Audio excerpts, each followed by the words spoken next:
tarot decks and oracle decks I'm using for the month of September. So I'm so happy it's September. I love fall. I love early winter. The last 4 months of the year tend to be my favorite months.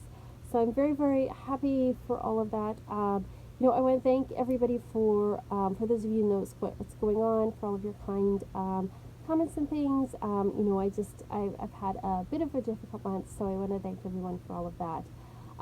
As well, just to let you know on the business side of things, shameless, that's wrong, shameless plug I'm doing right now. If you want to follow me on Instagram or Facebook for daily draws, you can do that there.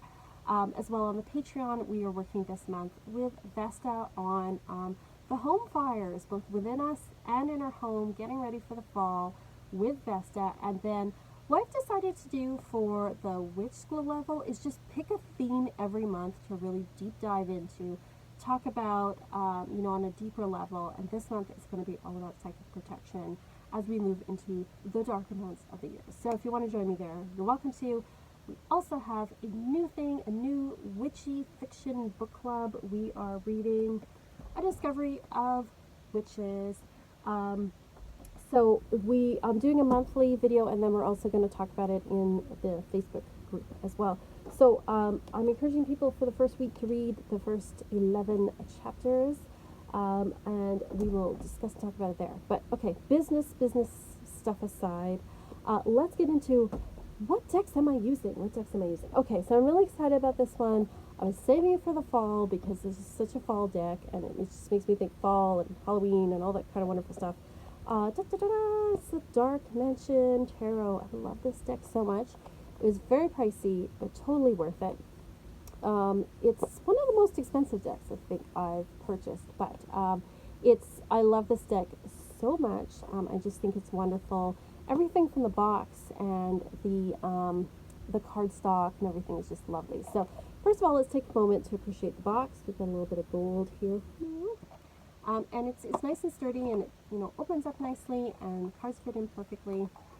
So I got there's like a deluxe version. I didn't get that. I just got the regular version because even that was pricey. I love the backs, the blue, the moon, and the sun on there. Very cool. I love the black edgings on this, like just yummy. It's a nice touch, it's just like a thoughtful touch. And then the cardstock is like nice. It's like, it's thin enough that you can shuffle it, but it's not super thin. It's like that nice kind of weight. And it's got this nice sort of silky sort of finish to it that makes it just lovely to touch and everything. So I love the artwork in this deck. Let's find a good place to start. Okay, here we go. So here we have the Hermit. This deck is a very Tim Burton-y type deck. Somebody said it also made me think of Edward Gorey.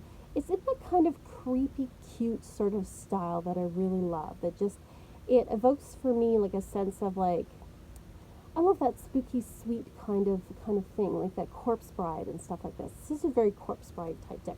And I love all the blues, even the borders are lovely with all the bones and things. And look at this Hermit, how lovely he is with his big beard and his lamp and his moon in the background. Like, the details are just, they're really lovely. So there's the Seven of Pentacles, nice farmer. This is very Gangs of New York, the Five of Wands. It totally makes me think of that movie. I love this too, like, it's just, it's not all dark. You've got these beautiful, like, here you've got, like, the Three of Wands, and it's this sunlit path, and this, this young girl with the ribbons in her hat and everything. It's just, like, very beautiful.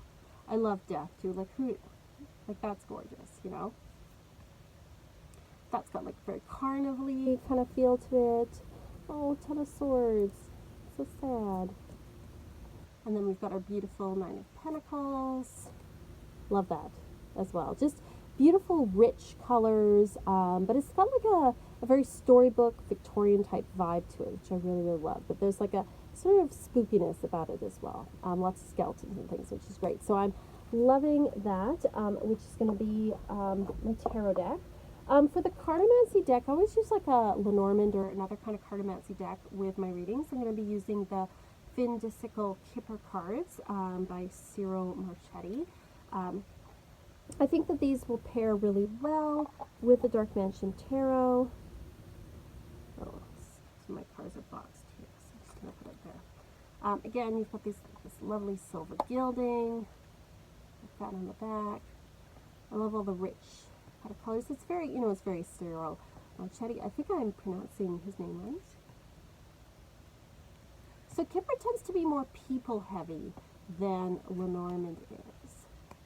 But again, I think it goes really well because of the Victorian vibes and sort of these very jewel tone type colors with it. Like look at that coffin, that's beautiful. I think that will go really, really well together, for readings and stuff.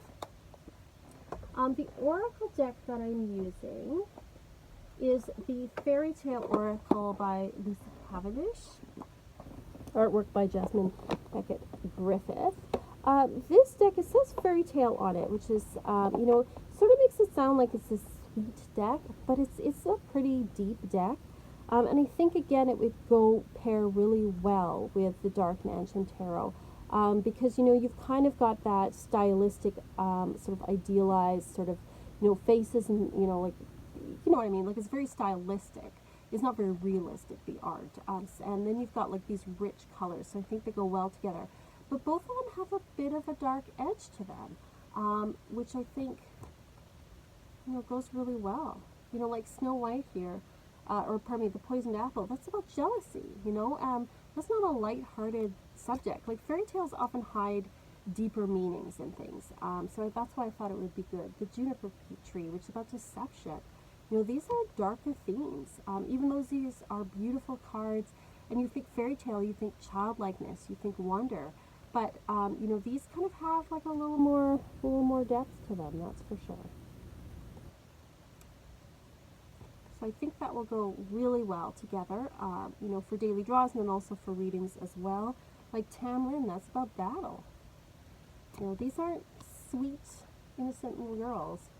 The Frog Prince, intimacy, just deeper subjects like that. Shouldn't use innocent, use naive is the word I want to use, because innocent and naive are two different things. So I'm going to use that as my oracle deck. And then I like to use like affirmation cards as well. These are kind of my fall affirmation cards. It is the Wisdom Cards by Louise Hay. Now, I'm not like a super like positivity and everything will be great kind of person, but I do believe like, it helps to be generally positive, and it's good to have, I think affirmations definitely are good and they do help with things. I like this deck. I choose this one for fall, I think because of the reds and the oranges and stuff on it. Oh, and then of course I picked one that has fall leaves like right on top, like, how nice is that? So to me this is a very fall kind of deck with all of its colors and things. I don't use these in draws with others. I more use these for myself, like just, I'll pick one a week to kind of work with. Oh, the kitty. I deserve only good in my life. Look at the kitty. And to me, that just speaks of like fall coziness, the being inside as it gets cooler. Here's another cute one. I am taking the next step for my healing. That's really beautiful. I am a natural winner. I hate that word winner just because, what was it, like 5 years ago, everyone was saying winner about everything. It's so dumb. Try to find another good one. I love all the trees and stuff. Anyway, it makes me feel like fall and fall weather, and I like working with it, so that's what I'm going to be working with. So yeah, that's what I'm working with for the month of September. I try to choose like a tarot deck to work with, of course, a cartomancy deck, an oracle deck, and then an affirmation deck to work with for the month. And that way too, I cycle through my decks because I get decks to work with. I don't get decks just to sit taking up space. I don't think that's fair to them. I think they want to work and be used and stuff and loved. And then if it's not being, then I pass it on to others. So that's what I'm working with. Let me know, do you have these decks? Do you like these decks? Do you not like them? What decks are you working with for the month of September? And if you are purchasing a reading from me, that's probably the decks you get, unless you ask for something else or I intuit that, no, I think this other deck's going to be better for this reading. So anyway, thank you so much for watching. Thank you for all of your support and your comments and likes and everything. I really, really appreciate it. And I will talk to you all later. As always, peace and love. And